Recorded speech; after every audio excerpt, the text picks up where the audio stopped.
12월 28일 월요일, 없애버려서 좋은 날. 새해가 다가오면 없애버려서 좋은 날이라는 특이한 행사를 하는 사람들이 있습니다. 라틴 아메리카 전통을 따른 것인데, 지난해 있었던 불쾌하거나 당황스러웠던 기억들과 좋지 않았던 사건들을 종이에 써서 산업용 고성능 파쇄기에 넣어 없애버리는 것입니다. 이때 어떤 사람들은 없애버려 좋은 것들을 대형 해머로 부숴버리기도 합니다. 시편 103편은 사람들이 불쾌한 기억을 없애버려서 좋다고 하는 것보다 한 발 더 나아가 하나님이 우리의 죄를 없애버리기를 좋아하신다는 사실을 상기시켜 줍니다. 그 시편에서는 자기 백성들을 향한 하나님의 크신 사랑을 그림 그리듯 표현하고 있습니다. 하나님 사랑의 크기를 이 하늘과 땅 사이의 거리만큼 크다고 말하는 식입니다. 뿐만 아니라 하나님의 관대함에 대해서도 공간 개념으로 표현합니다. 해 뜨는 데부터 해 지는 데까지만큼이나 멀리 하나님은 자기 백성들의 죄를 옮기셨다고 말합니다. 하나님의 백성들에게 주님의 사랑과 관대함이 무한하고 완벽하다는 진실을 실감나게 알려주는 것입니다. 하나님은 자기 백성들의 잘못을 모두 용서하심으로써 죄의 권세로부터 그들을 자유롭게 풀어주셨습니다. 좋은 소식이 있습니다. 우리는 없애버려서 좋은 날을 경험하기 위해 해가 바뀌기를 기다릴 필요가 없습니다. 예수님을 믿으며 우리의 죄를 고백하고 죄에서 돌이키면 주님은 없애버려도 좋은 그것들을 깊은 바닷속으로 던져버리실 것입니다. 오늘이 바로 없애버려서 좋은 날이 될 수 있습니다. 말씀. 동이 서에서 먼 것 같이 우리의 죄가를 우리에게 멀리 옮기셨으며 시편 103편 12절 찬송 268장 죄에서 자유를 얻게 함은 기도. 하나님 아버지, 죄로부터 자유롭게 해주셔서 감사합니다. 아멘. 아래의 빨간색 구독 글자를 누르시어 더 많은 전도의 열매를 맺으시길 기도합니다. 12월 29일 화요일, 문턱을 조금만 낮추라. 심리학 실험 중에 우수리 효과라는 것이 있습니다. 끝이 딱 맞게 떨어지지 않는 가격의 제품이 훨씬 더 잘 팔린다는 이론인데, 많은 기업들이 이 방법을 따라 실제로 1,000원의 가격이라면 990원 등으로 살짝 낮춰 판매를 하고 있습니다. 프랑스의 심리학자 니콜라스 게강은 이 실험이 진짜인지 궁금해 직접 확인을 해봤습니다. 그는 똑같은 빵을 200개 만들어 집집마다 돌면서 판매를 했습니다. 절반은 2프랑에, 그리고 나머지 절반은 1.99프랑에 판매를 했는데, 한국 돈으로는 약 50원 정도의 차이밖에 나지 않는 적은 금액이었습니다. 실험을 반복한 결과 빵이 2프랑인 경우는 40% 정도가 구매를 했고 1.99프랑인 경우에는 59%가 구매를 했습니다. 돈은 50원 정도의 차이였지만 판매율은 거의 15%가 높았습니다. 니콜라스는 우수리 효과가 실제로 있다는 것을 인정하면서 10원 단위의 작은 금액이라도 심리적인 장벽을 실제로 낮춘다고 결과를 정리했습니다. 가격이 조금만 낮아져도 판매율이 높아지듯이 교회의 문턱이 조금만 낮아져도 믿지 않는 사람들의 발길은 높아질 것입니다.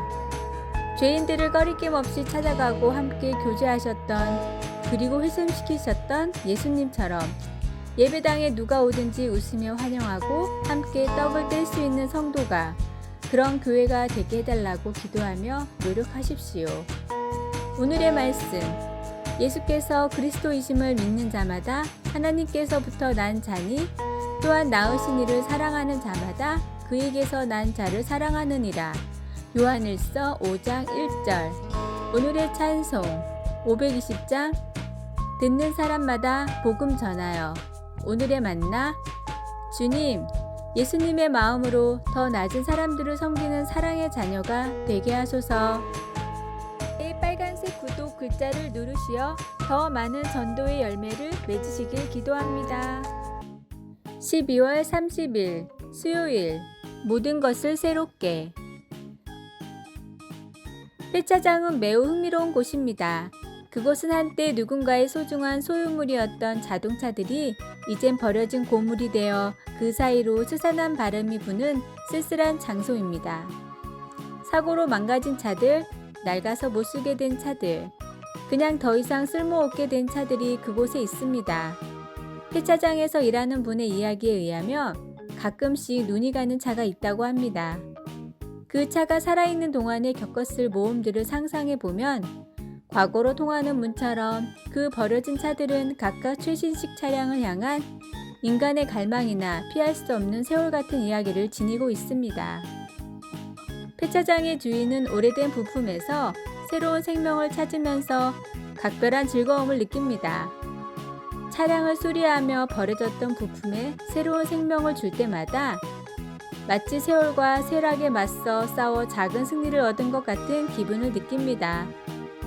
그것은 가끔 성경의 마지막 부분에 나오는 내가 만물을 새롭게 하노라 라는 예수님의 말씀을 생각나게 해줍니다. 이 말씀은 믿는 자들을 포함하여 모든 피조물을 새롭게 하시려는 하나님의 사역을 가리키는 말입니다. 예수님을 영접한 사람들은 이미 모두 다 주님 안에서 새로운 피조물입니다. 그리고 언젠가 우리는 주님과 영원히 함께한다는 예수님의 약속대로 본향에 가게 될 것입니다. 거기 가면 늙지도 않고 질병으로 더 이상 고통받지 않을 것이며 영원한 삶의 모험이 계속될 것입니다. 그때 우리 각자가 해야 할 이야기는 바로 우리를 구원하신 구세주의 사랑과 영원히 변치 않는 신실하심에 관한 이야기일 것입니다. 한 해의 끝과 새해의 시작은 새로운 출발을 위한 기회입니다. 하나님은 우리 삶에서 무엇을 새롭게 하실까요? 말씀. 누구든지 그리스도 안에 있으면 새로운 피조물이라.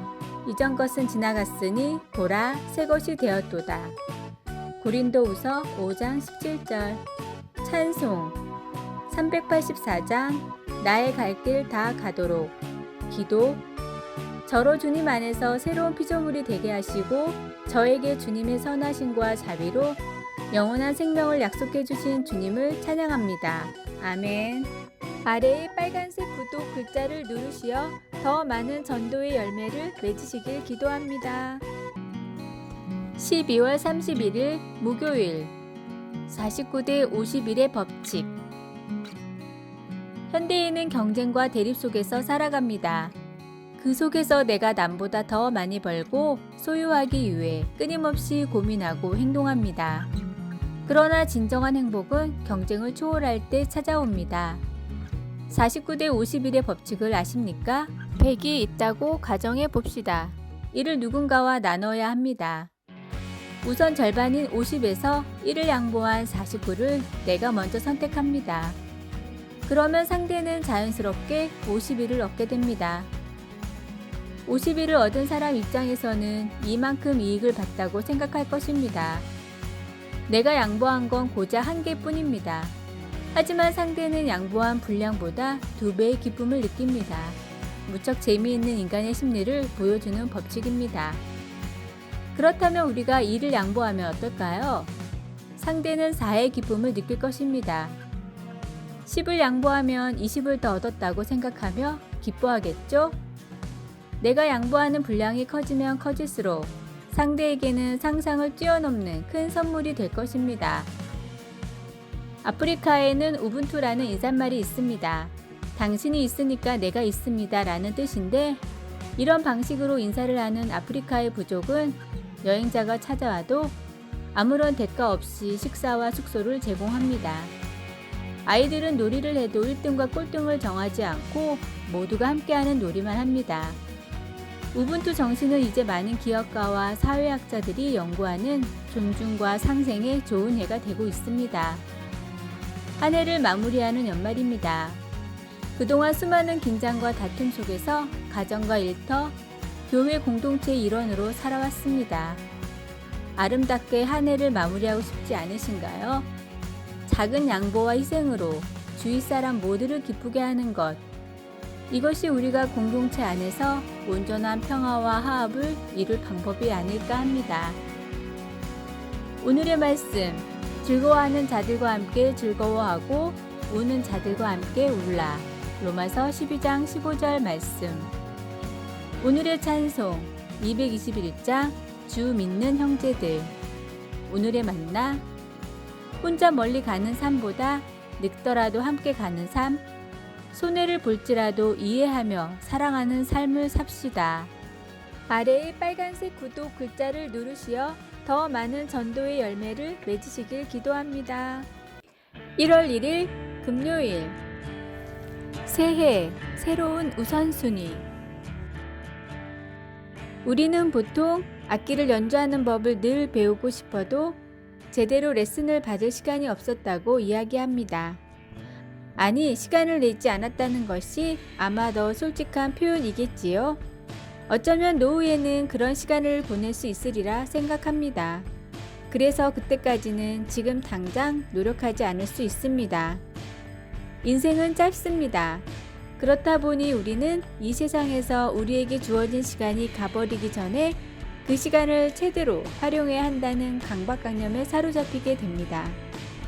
그런데 시간을 제대로 활용해야 한다는 것이 진정 뜻하는 바가 무엇일까요? 솔로몬 왕은 삶의 의미를 깊이 성찰한 끝에 다음 두 가지를 권면하고 있습니다. 그 첫째는 가능한 한 가장 뜻있는 방법을 찾아 살아야 한다는 것입니다.